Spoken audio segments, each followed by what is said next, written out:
سنتے ہیں بلکہ بجٹ پہ ہدایات بھی جاری کرتے ہیں، تو یہ ان کا کنسرن شو کرتا ہے، اور یہ شو کرتا ہے کہ بیماری کے دنوں میں، اور خاص طور پہ جب آپ اتنی بڑی سرجری کے لیے، میں خود ڈاکٹر بھی ہوں، بہت بہتر طریقے سے جانتا ہوں، سرجری کی تیاری کے لیے مریض کو باقاعدہ تیار کیا جاتا ہے، اور 2-3 دن پہلے اسے بالکل ٹینشن فری ماحول، اچھا، مجھے کسی ڈاکٹر کو آن لائن لینے کی ضرورت نہیں پڑے گی، آپ ہی بتا دیں کہ یہ اوپن ہارٹ سرجری کا جو معاملہ ہے نواز شریف صاحب، یہ کتنا سیریس آپریشن ہے، کتنا بڑا آپریشن ہے یہ؟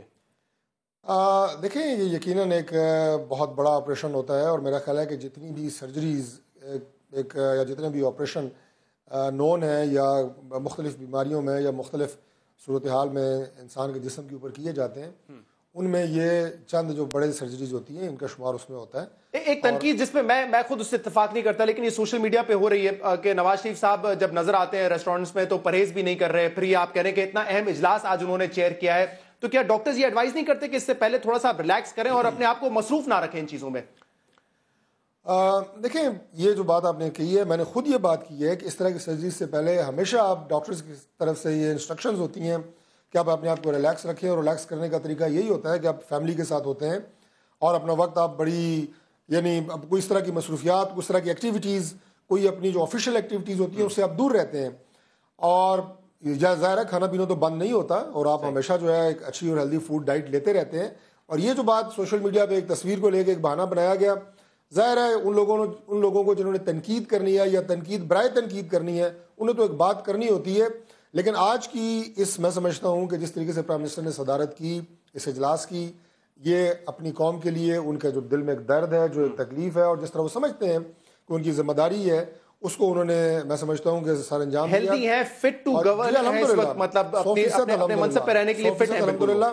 اور میں اس کے ساتھ ضرور ایک بات اور ایڈ کرنا چاہوں گا، پرائم منسٹر صاحب نے وہ خود آج بات کابینہ کے اجلاس میں بھی کی، اور اس سے پہلے انہوں نے ایک اور دفعہ میڈیا پہ ٹاک کرتے ہوئے بھی یہ بات کی ہے کہ ہم ان تمام پاکستان کی لاکھوں کروڑوں مائیں، بہنیں، بیٹیاں، بیٹے، سب کا بہت شکریہ ادا کرتے ہیں کہ جنہوں نے نیک خواہشات کا اظہار کیا، سب نے کیا، مخالفین نے بھی کیا، سیاسی مخالفین نے بھی کیا۔ میں ذرا محمود رشید صاحب سے بہت ساری دعائیں پرائم منسٹر کے لیے دی، تو ہم ان کے بہت مشکور ہیں۔ محمود رشید صاحب، طارق فضل چودھری صاحب فرما رہے ہیں کل ان کی اوپن ہارٹ سرجری ہے، اور آج انہوں نے 2 اہم اجلاس جو ہیں ان کی صدارت کی ہے، جو کام ہے ملک کے حوالے سے کرنے کے لیے، بجٹ کے حوالے سے کرنے کے لیے وہ کر رہے ہیں۔ نارملی اس معاملے میں اس وقت ریسٹ کرنے کی ضرورت ہوتی ہے، لیکن پھر بھی وہ اپنی ذمہ داری سمجھ کے یہ کام کر رہے ہیں، تو اس چیز کو اپریشیٹ کرنے کے بجائے آپ لوگ یہ کیوں کہہ رہے ہیں، اور خان صاحب یہ کیوں کہہ رہے ہیں کہ جس طریقے سے حکومتیں چلائی جاتی ہے ویسے چلا نہیں رہے نون لیگ؟ دیکھیے، میں یہ سمجھتا ہوں ہم سب تو دعا گو ہیں کہ اللہ تعالیٰ انہیں جلد صحتیاب کرے۔ معاملہ یہ ہے کہ یہ جتنا سینسیٹیو آپریشن ہے، اوپن ہارٹ سرجری ایک بڑا آپریشن ہے، اور اس سے پہلے اس طرح کے سٹریس سے کسی بھی مریض کو وہ باہر رہنا چاہیے۔ یہ جہاں ان کے، میں سمجھتا ہوں خود ان کی اپنی ذات کے لیے اور ان کی اپنی صحت کے لیے بہت ضروری چیز ہے کہ یہ ملک کے حالات اور یہاں کے تفکرات اور یہاں کی ساری چیزیں اور سیاست بازی اس سے اپنے آپ کو الگ کرتے۔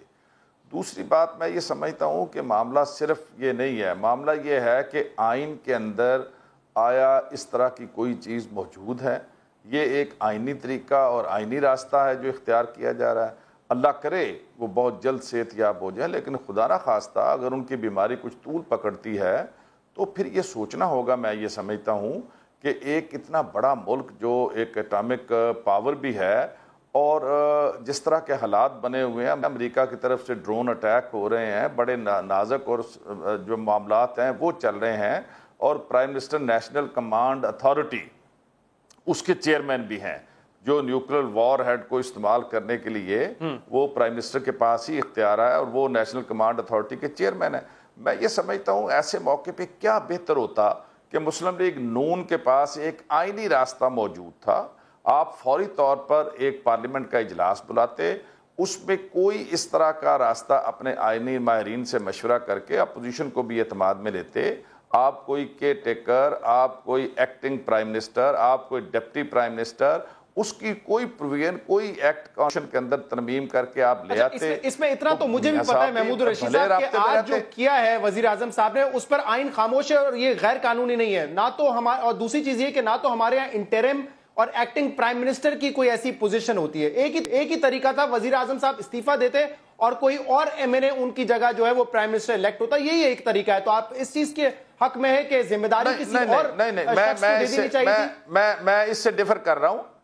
میں یہ کہہ رہا ہوں کہ آپ یہ جو کانسٹیٹیوشن کے اندر اگر آئین خاموش ہے تو یہ موقع تھا, اس خاموشی کو توڑا جا سکتا تھا اور ایک بہتر آئینی راستہ اختیار کیا جا سکتا تھا. میں یہ بات کر رہا ہوں, اور یہ کوئی مشکل کام نہیں تھا.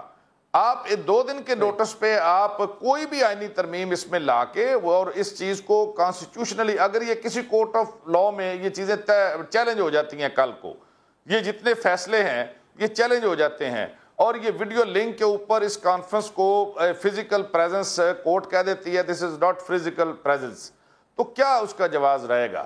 یعنی ساری چیزیں نل اینڈ وائڈ قرار پائیں گی نا. میں یہ سمجھتا ہوں اس کے اوپر آئینی ماہرین بھی کنفیوز ہیں اور کلیرٹی نہیں ہے کسی کو بھی. چلے میں ذرا مولا بخش چانڈیو صاحب, آپ کیا سمجھتے ہیں اگر آج وایا ویڈیو لنک صدارت کی ان اجلاسوں کی, تو ٹھیک کیا وزیر اعظم صاحب نے, یا پھر جو موجودہ حالات ہیں ملک کے اس کو دیکھتے ہوئے کسی اور کو ذمہ داری سونپ دینی چاہیے تھی وزیر اعظم کو؟ آپ کی مہربانی, 1 منٹ کے لیے میں ڈاکٹر فضل نے بڑی اچھی بات کی ہے, میرے بھائی بھی ہیں, وہ ہمیشہ اچھا بولتے ہیں. آج انہوں نے کہا ہے کہ پوری قوم وزیر اعظم صاحب کو دعا کرے. ہم تو دعا کر رہے ہیں, ہم ان کی زندگی کی خیر مانگتے ہیں, ہم ان کی سلامتی کی دعا مانگتے ہیں.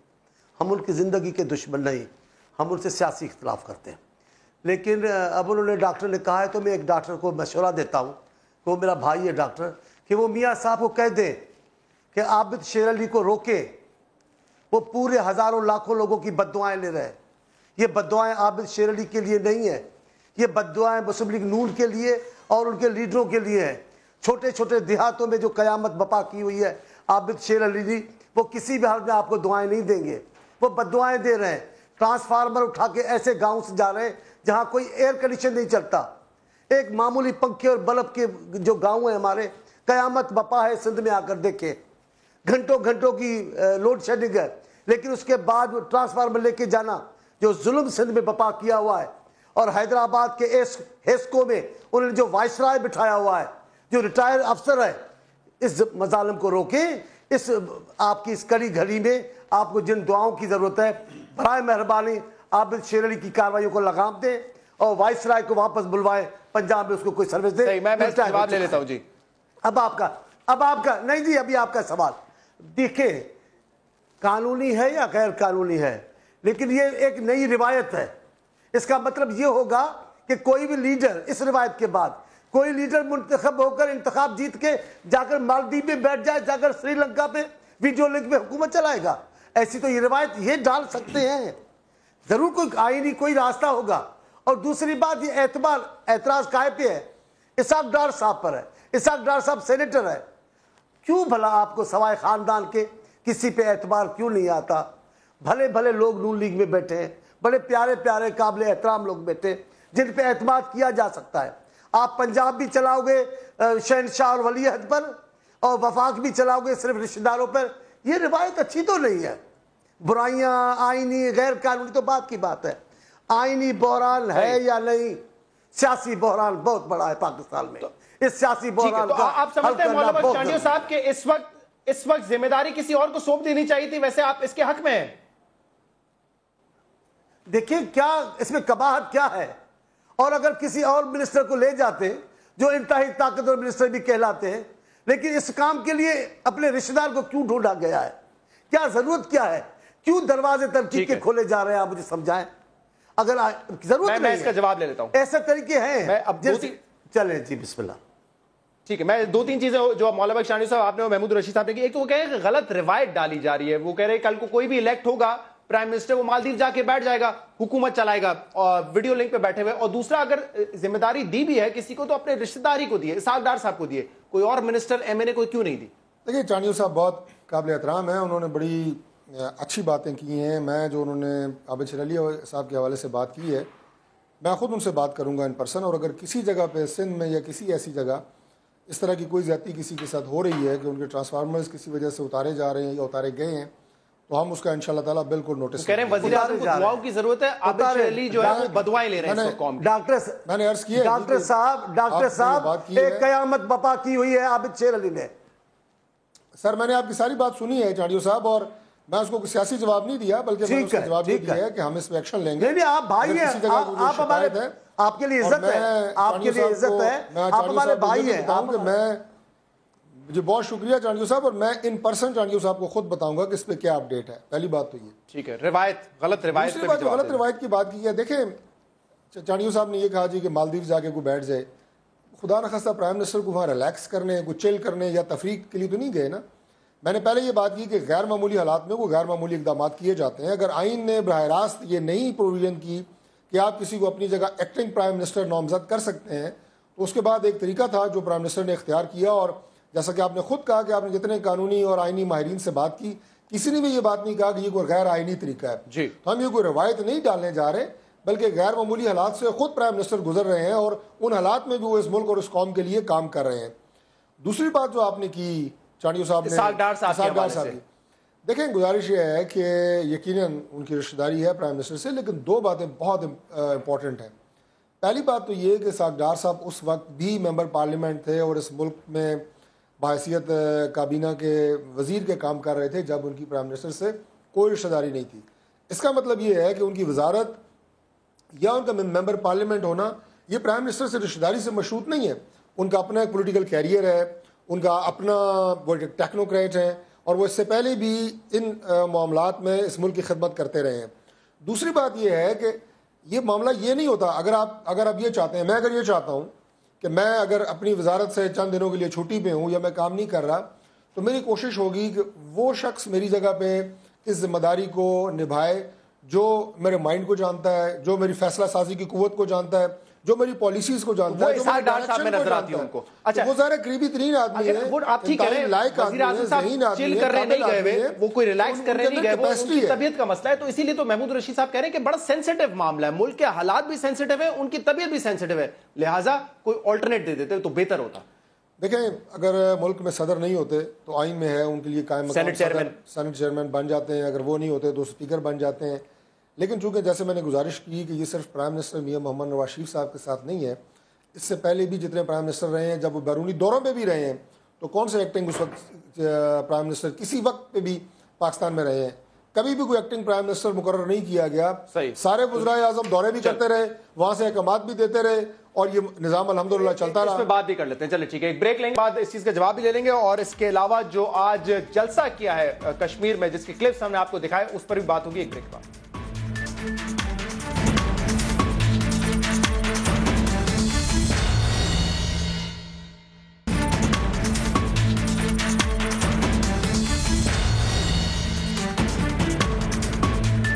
ویلکم بیک ناظرین. بحث یہ ہو رہی ہے کہ اس وقت ملک کے جو موجودہ حالات ہیں اور جو طبیعت ہے وزیر اعظم صاحب کی, ان کو اپنے منصب پہ رہنا چاہیے, ذمہ داری کسی اور کو دے دینی چاہیے. تو اس پہ جو کامنٹ کیا ہے ڈاکٹر طارق فضل چودھری صاحب نے بریک میں جانے سے پہلے محمود رشید صاحب, وہ یہ ہے کہ ماضی میں بھی دورے کرتے رہے ہیں نواز شریف صاحب, وہ باہر ممالک جاتے ہیں اور کافی سارے دورے, اور تمام وزرائے اعظم, وہ یہ آپ لوگ بھی آن ریکارڈ کہتے رہے کہ وفاقی کابینہ کے اجلاس بہت سارے نہیں ہوئے, 7 ماہ کے بعد پچھلا اجلاس ہوا تھا, تو پہلے بھی تو یہ ہوتا رہا ہے, روٹین کی چیزیں ہیں. تو اس میں ایسا تو نہیں ہوتا کہ کسی اور کو ہینڈ اوور کر دی جاتی ہے ذمہ داری؟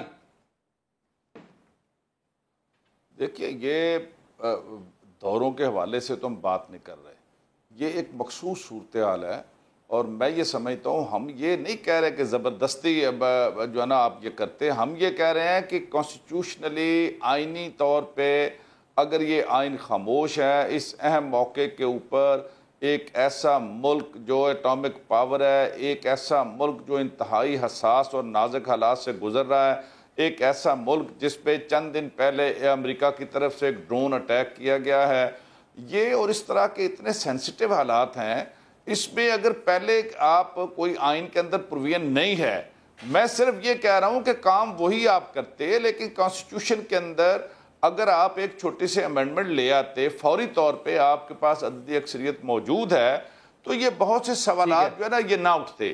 میں یہ کہہ رہا ہوں کہ کل کورٹ آف لاء کے اندر کوئی آدمی اس کو چیلنج کرتا ہے ان فیصلوں کو, کیبنٹ کو, بجٹ کو, کہ آپ ویڈیو لنک کے اوپر بیٹھے اجلاس کی صدارت کر رہے ہیں, اور وہ نل اینڈ وائڈ ہو جاتی ہیں وہ ساری چیزیں, تو کون ذمہ دار ہوگا؟ ہم یہ کہہ رہے ہیں کہ یہ سٹریس وزیر اعظم کی ذات کے لیے بھی ٹھیک نہیں ہے. یہ زیادہ بہتر ہوتا کہ وہ کوئی اس کا آئینی راستہ تلاش کر کے وہ اختیار کرتے.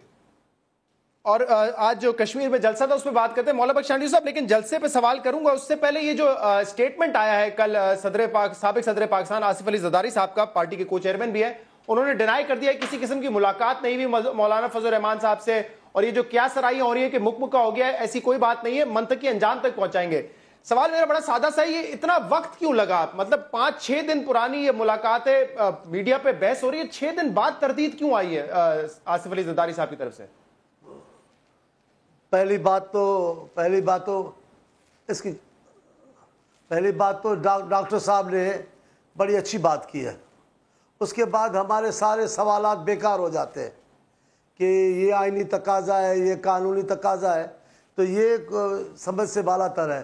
ڈاکٹر نے بڑا اچھا جواب دے دیا ہے، کہتا ہے جناب آئین اور قانون جائے آپ کا جہنم میں، وزیر اعظم تو اس کو اختیار دیں گے جو ان کے ذہن کو سمجھتا ہوگا، جو ان کے اعتماد کا ہوگا، جو ان کی پالیسیوں کو سمجھتا ہوگا۔ باقی یہ رشتہ داری اور آئین کو اپنے گھر بھیجو، جو ان کو سمجھا، جو ان کا وفادار ہوگا۔ اب پوری کابینہ میں اگر یہ خوش قسمت اسحاق ڈار صاحب میرے تو محترم ہے، اگر وہ ہیں تو پھر تو ہمارے یہ تحریک انصاف کے دوستوں ہمارے سارے دلائل ہی بیکار ہیں کہ آئین یہ کہتا ہے وہ کہتا ہے۔ بھائی نہیں ہے کابینہ میں کوئی جو وزیر اعظم کے ذہن کو سمجھ سکے، جو ان کے اعتماد پر پورا اتر سکے، تو اس میں تو بحث بیکار ہے، یہ ان کا اختیار ہے، وہ بادشاہت ہے جسے چاہے دے۔ اب ہم نے اتنے دن کیوں انتظار کیا، اتنے دن ہمارے کیوں انتظار کیا؟ دیکھیے ہر پارٹی کے قیادت کے اپنے معاملات ہیں، تقاضا ہے، پالیسیز ہے۔ ایسا تو نہیں کہ فرمائشی پروگرام ہے، جس وقت کوئی پروگرام کا فرمائش کرے اور کسی پارٹی کا سربراہ اس میں بیان ڈاک دے، ایسا تو نہیں ہوگا۔ حالات کو دیکھا جاتا ہے، پارٹیوں کو دیکھا جاتا ہے، ملک کے نظام کو دیکھیں گے۔ مولانا فضل الرحمان ایک محترم شخصیت ہے، وہ وہاں گئے، کہیں سے بھی نہیں آیا کہ وہ ملے ہیں، لیکن خود بخود اگر چیمیں گویاں کی جائے اور پھر تاثر یہ دے کہ جناب بلاول صاحب اس سٹیٹمنٹ کو اگر آپ غور سے پڑھیں تو اس سٹیٹمنٹ میں یہی ذکر کیا ہوا ہے کہ ایک ٹی وی پروگرام دیکھتے ہوئے یہ پتا چلا کہ یہ کیا سرائیاں ہو رہی ہیں، تو یہ میں وہی بات کر رہا ہوں، یہ 6 دن سے خبریں گردش کر رہی تھی، ہیڈ لائنز بنی ہے اس پر، اور 5-6 دن پرانی بحث ہے جو کہ چلے جا رہی تھی۔ یہ پرانی نئی کی بات نہیں ہے، معاملہ چل رہا ہے، یہ تو قیادت کا اور پارٹیوں کا معاملہ ہے، کس وقت کیا موقف اظہار کرتے ہیں۔ سب نے کہا کہ بلاول صاحب کے اور زرداری صاحب کے بیچ میں اس ایشوز پر اختلاف ہے، تردید ہو چکی۔ بلاول آصف صاحب کی طرف کوئی کمیٹی نہیں بنائی گئی، بلاول صاحب کی طرف اور سوچی سمجھی خاموشی تھی، اور کل انہوں نے کہا کہ اس خاموشی کو توڑ دیا جائے۔ آپ ذرا سن لیں، ہم اس معاملے پہ اپوزیشن کے ساتھ ہیں، اپوزیشن متحد ہے، اپوزیشن کو منتشر کرنے کی ہر سازش انشاءاللہ ناکام جائے گی۔ پاناما کے معاملے پر حکومت کو واضح صورتحال کرنی پڑے گی، اور وہ تحقیقات قابل قبول ہوگی جو اپوزیشن کو قبول ہوگی، جو ان کے معاملے جو پوری قوم کو متفق ہوگا، جو فیصلہ وہ قبول کریں گے، باقی چیمیں گویاں ختم۔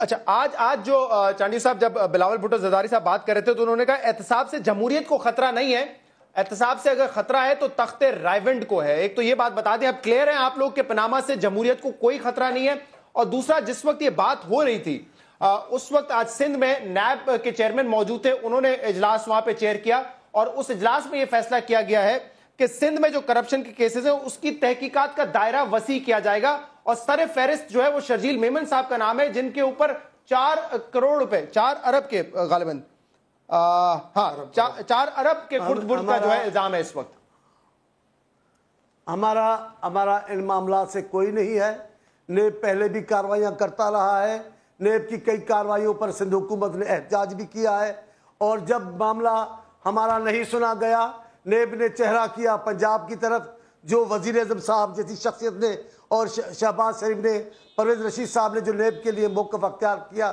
وہ ساری قوم کے سامنے اب اس پہ بات نہیں کرنا چاہتے۔ ہمارا کوئی اس میں معاملہ نہیں ہے۔ ہم نے کہتے کہ احتساب سے خطرہ فلاں چیز کو ہے، سیدھی بات ہے۔ ہم یہ جو احتساب ہو رہا ہے پوری اپوزیشن کر رہی ہے، عدلیہ دیکھ رہی ہے، معاملات پارلیمنٹ میں ہیں۔ یہ سیف الرحمان والا احتساب نہیں ہے جس سے صرف پیپلز پارٹی کو خطرہ لاحق ہو۔ یہ احتساب اس لیے ہے کہ کرپشن، ایسی کرپشن جس نے دنیا میں بدنام کر رکھا ہے پاکستان کو، اس کا کلا کما کیا جائے۔ پوری قوم اس میں متفق ہے۔ اب اس کو چیزوں کو میلاد قمر زمان صاحب کے اجلاس سے. تو یہ نہیں ہے, اپوزیشن کا الگ معاملہ ہے. کیا کر لیں گے, جو چاہے کر لیں, پہلے بھی کر لیا ہے. آپ دیکھیں سندھ حکومت کے کئی فائلیں, کئی سبری اٹھا کے لے گئے, اب تک واپس نہیں کر رہے ہیں. ہمارے پختونخوا میں کیا ہے, تحریک انصاف چلا اٹھی, جناب یہ نہیں چلے گا.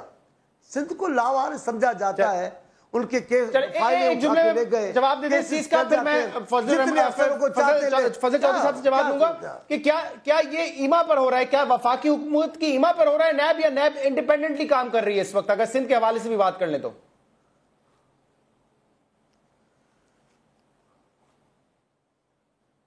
چانڈی صاحب آپ سے سوال ہے میرا, کیا وفاقی حکومت کی ایما پر ہو رہا ہے یا خود مختار ہے نیب؟ اور جی آپ کیسے کہیں گے نیب وفاقی حکومت کہنے پہ نہیں ہے؟ اگر انہوں نے تھوڑی کاروائی شروع کی تو وزیر اعظم نے کہا آپ کو شریفوں کی پگڑیاں اچھالنے نہیں دیں گے, وہ کاروائی اب بند ہے. اب شریفوں کی پگڑیاں نہیں اچھل رہی, اب پنجاب حکومت احتجاج نہیں کر رہی ہے. انہوں نے کہا ہم قانون میں ترمیم کریں گے, ان کے طریقہ کار میں نیب میں ترمیم کریں, کیونکہ ان کے اپنے دوستوں کو پریشانی ہوئی. چلے ٹھیک ہے, آپ کا موقف آ گیا. ذرا میں ڈاکٹر طارق صاحب سے پوچھ لوں, اب کوئی احتجاج نہیں ہو رہا ہے. ڈاکٹر طارق صاحب, ایک تو بات یہ آج بلاول بھٹو صاحب نے کہہ دیا ہے کہ کوئی جمہوریت کو خطرہ نہیں ہے, احتساب سے اگر خطرہ ہے تو آپ لوگوں کو ہے. تو ہمیشہ یہ جو ڈھال بنا لیا جاتا ہے کہ احتساب ہوگا تو جمہوریت خطرے میں پڑ جائے گی, وہ معاملہ نہیں. اب اپوزیشن کھڑی ہوئی ہے, ڈٹی ہوئی ہے اپنی جگہ پر. دیکھیں بلاول صاحب بنیادی طور پہ عمران خان صاحب کا ایک بیان ہے جو اکثر وہ دیتے رہے ہیں ماضی میں, وہ انہوں نے بہت زیادہ دل پہ لے لیے اور وہ بہت زیادہ سنجیدہ انہوں نے اس بیان کو سنجیدگی آپ کہہ رہے ہیں بلاول متاثر ہو گئے عمران خان, متاثر ہو گئے ہیں بہت زیادہ ان کے ایک بیان سے. اچھا, اور وہ بیان ان کا یہ تھا کہ اصل جو اپوزیشن ہے وہ پاکستان تحریک انصاف ہے, اور پاکستان پیپلز پارٹی حکومت کے ساتھ جو ہے یہ انہوں نے کوئی ساز باز کی ہوئی ہے, ملے ہوئے ہیں, اس طرح کے بیانات عمران خان صاحب کے آتے رہے ہیں. بلاول صاحب بہت سنجیدگی سے اس بیان کو لے رہے ہیں. آپ ان کے تمام مشیروں نے بلاول صاحب کو یہ مشورے دینے شروع کر دیے ہیں کہ جتنا آپ تنقید کریں گے اور جتنی سخت زبان آپ استعمال کریں گے حکومت کے خلاف, اتنا آپ کی مقبولیت میں بہت اضافہ ہوگا, اتنا پارٹی کی مقبولیت میں بہت اضافہ ہوگا. قابل احترام لیڈر ہے, میں صرف یہ گزارش کرنا چاہوں گا کہ اب جلسوں میں تقریروں کے ذریعے پارٹی کی مقبولیت کو اٹھایا اور بٹھایا نہیں جا سکتا. یہ تو آپ کی کارکردگی, آپ کے پاس پورا ایک صوبہ ہے, جتنا زور آپ جلسوں میں لگاتے ہیں اتنا زور اگر آپ سندھ حکومت پہ لگائیں گے, بہت زیادہ تنقید جو ہوتی ہے ہمارے اوپر بھی ہوتی ہے, جو ہمارے اوپر ہوتی ہے. میرے اوپر آج میری ایک ٹی وی چینل پہ ایک چیز چلی کہ جی اسلام آباد کے فلاں اسکول میں فلاں چیز نہیں ہے, پانی کا مسئلہ ہے. میں نے فوراً نوٹس لیا اور میں نے اسی وقت اسی چینل کے اوپر کہا کہ آپ نے خبر کا نوٹس لیا. میرا مطلب ہے کہ آپ کے حوالے سے آ رہی ہے, قوم کے سامنے آپ انہیں سیدھا کرنے کی کوشش کریں, جو ہمارے سامنے آ رہی ہے ہم انہیں سیدھا کرنے کی کوشش کریں. اب بیان بازی کریے, دیکھیں نا یہ وہ بیت بازی کا مقابلہ تو نہیں ہے. اچھا شعر بول کے آپ کی مقبولیت میں اضافہ ہو جائے گا. امید تھی آپ لوگوں کو شاید کہ زرداری صاحب کا موقف الگ ہوگا, پیپلز پارٹی اور بلاول کا موقف الگ ہوگا, وہ امید بھی ٹوٹ گئی ہے نا اس اسٹیٹمنٹ کے بعد زرداری صاحب کے. دیکھیں بات یہ ہے جی کہ ہم نے پاکستان پیپلز پارٹی سے کبھی بھی بیک ڈور اس طرح کی فیور نہیں مانگی, اور ہم نے کبھی انہیں یہ نہیں کہا کہ ہماری کسی چوری کے اوپر آ کے آپ کو پردہ ڈالیں یا آپ اسے چھپائیں. پاناما لیکس کے حوالے سے ہم بالکل کلیئر ہیں. اور دیکھیں اب اس وقت تقریباً 80 کے قریب آپ کے ٹی وی چینلز ہیں, اگر 2 شو بھی ایک چینل پہ ہو رہے ہوں تو 160 شو ایک دن میں ہوتے ہیں جو ٹاک شوز میں, اور آپ اس وقت کر رہے ہیں. آپ 160 ٹاک شوز کے اوپر ہم کیسے بیٹھ کے جواب دیں؟ اس کے لیے ایک فورم ہوگا, اس فورم کے اوپر جا کے ہم انشاءاللہ جواب دینے کے لیے تیار ہیں, اور ہم اس سے پہلے بھی بات کر چکے ہیں. اچھا چانڈیو صاحب, یہ بڑا انٹرسٹنگ ہے جو آپ نے چانڈیو صاحب سے پوچھا ہے, میں پوچھ لوں گا چانڈیو صاحب سے. انہوں نے ایک پوائنٹ ریز کیا, چانڈیو صاحب میں گزارش کرتا ہوں. ایک طرف وہ کہہ رہے ہیں جناب کہ ہم نے کہا کہ آئین باڑ میں جائے, ہم نے یہ کہا کہ آئین میں پروویژن نہیں ہے ایکٹنگ پرائم منسٹر کی. دوسرا آپ نے سوال کیا جی ڈار صاحب کو کیوں لگایا, میں نے کہا اسی بندے کو لگائیں گے جو آپ کی پالیسیز جانتا ہو, جو آپ کی ویژن جانتا ہو. اور میں نے یہ بھی کہا کہ رشتہ داری ہونے سے پہلے وہ اس سے پہلے بھی وزیر رہے, اپنی قابلیت کی بنیاد پہ, اپنی قابلیت کی بنیاد پہ. اس چیز کا جواب بریک کے بعد لے لوں گا میں. چانڈیو صاحب آپ سے وہ کہہ رہے ہیں کہ خان صاحب سے متاثر ہو گئے بلاول بھٹو زرداری صاحب, اور وہ سوچ رہے ہیں کہ جتنی سخت تنقید ہوگی اتنا زیادہ گراف بڑھے گا پیپلز پارٹی کا. اس پہ ذرا آپ کا موقف لیں گے ایک بریک کے بعد, اور بریک کے بعد میں آپ کو یہ بھی بتاؤں گا کہ جو ماضی میں تنقید ہوتی تھی اپوزیشن کی جانب سے نادرا پہ, تو اس وقت ڈیفینڈ کرتے تھے چودھری نثار صاحب. آج چودھری نثار صاحب وہی چارج شیٹ پیش کر رہے ہیں نادرا پر. ایک بریک کے بعد دیکھیے گا.